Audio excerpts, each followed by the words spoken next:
dalam bentuk barang modal, pabrik dan peralatan, bangunan, dan persediaan barang investor. Investasi dalam bentuk barang modal dan bangunan. Yang tercakup dalam investasi barang modal dan bangunan adalah pengeluaran-pengeluaran untuk pembelian pabrik, mesin, peralatan produksi, dan bangunan atau gedung. Investasi persediaan. Investasi persediaan juga bisa berbentuk barang baku dan barang setengah jadi. Tujuan kebijaksanaan persediaan ini juga tetap dalam konteks meningkatkan pendapatan atau keuntungan di masa mendatang. Nilai waktu dari uang. Makin tinggi jumlah dan kualitas investasi, biasanya tenggang waktunya makin panjang. Misalnya sebuah restoran yang ingin memperbesar usahanya dengan membeli gedung baru dan lain-lain, membutuhkan tempo kurang dari 1 tahun untuk menghasilkan. Adapun nilai dari uang tersebut adalah yang pertama nilai sekarang atau present value. Misalkan terjadi tawaran sebuah rencana usaha dengan investasi awal sebesar 100 juta berdasarkan proposal. 5 tahun kemudian nilai nominal uang yang diperoleh adalah 161 juta. Yang kedua, nilai masa mendatang atau future value. Nilai mendatang atau 5 tahun mendatang yang diharapkan dari investasi saat ini adalah minimal Rp 201 juta, sedangkan yang ditawarkan proposal usaha hanya 161 juta karena tingkat pengembalian investasi yang dihasilkan hanyalah 10%, proposal ditolak. Kriteria investasi.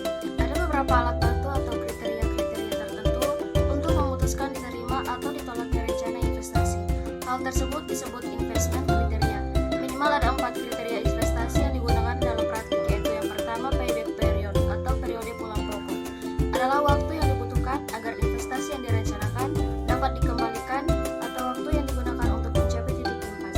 Jika waktu yang dibutuhkan makin pendek, proposal investasi dianggap makin baik. Yang kedua, benefit cost ratio.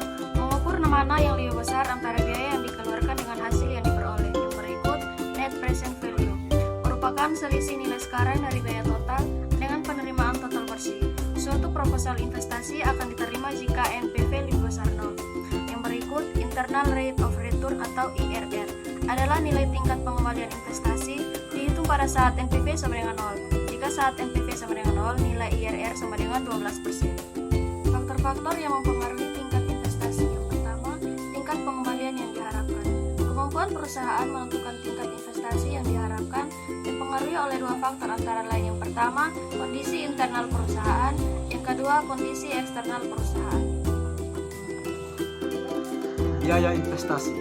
Yang paling menentukan tingkat biaya investasi adalah tingkat bunga pinjaman.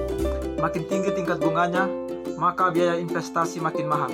Akibatnya, minat berinvestasi makin menurun. Marginal efficiency of capital atau MEC, tingkat bunga, dan marginal efficiency of investment atau MEI. Yang pertama, MEC, investasi, dan tingkat bunga. Efisiensi modal marginal atau MEC adalah tingkat pengembalian yang diharapkan dari setiap tambahan barang modal. Yang kedua, marginal efficiency of capital atau MEC, dan marginal efficiency of investment atau MEI.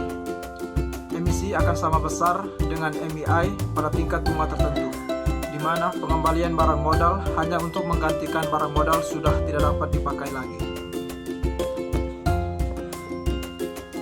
Investasi dan pertumbuhan ekonomi. Di tingkat perusahaan, syarat untuk memelihara keuntungan adalah dengan menjaga agar tingkat produksi tidak berkurang. Keputusan perusahaan untuk meningkatkan stok barang modal dapat memberikan dampak positif terhadap total perekonomian, sebab peningkatan stok barang modal secara nasional akan dapat meningkatkan kegiatan produksi dan memperluas lapangan kerja. Inilah penjelasan dari kelompok kami. Sekian dan terima kasih.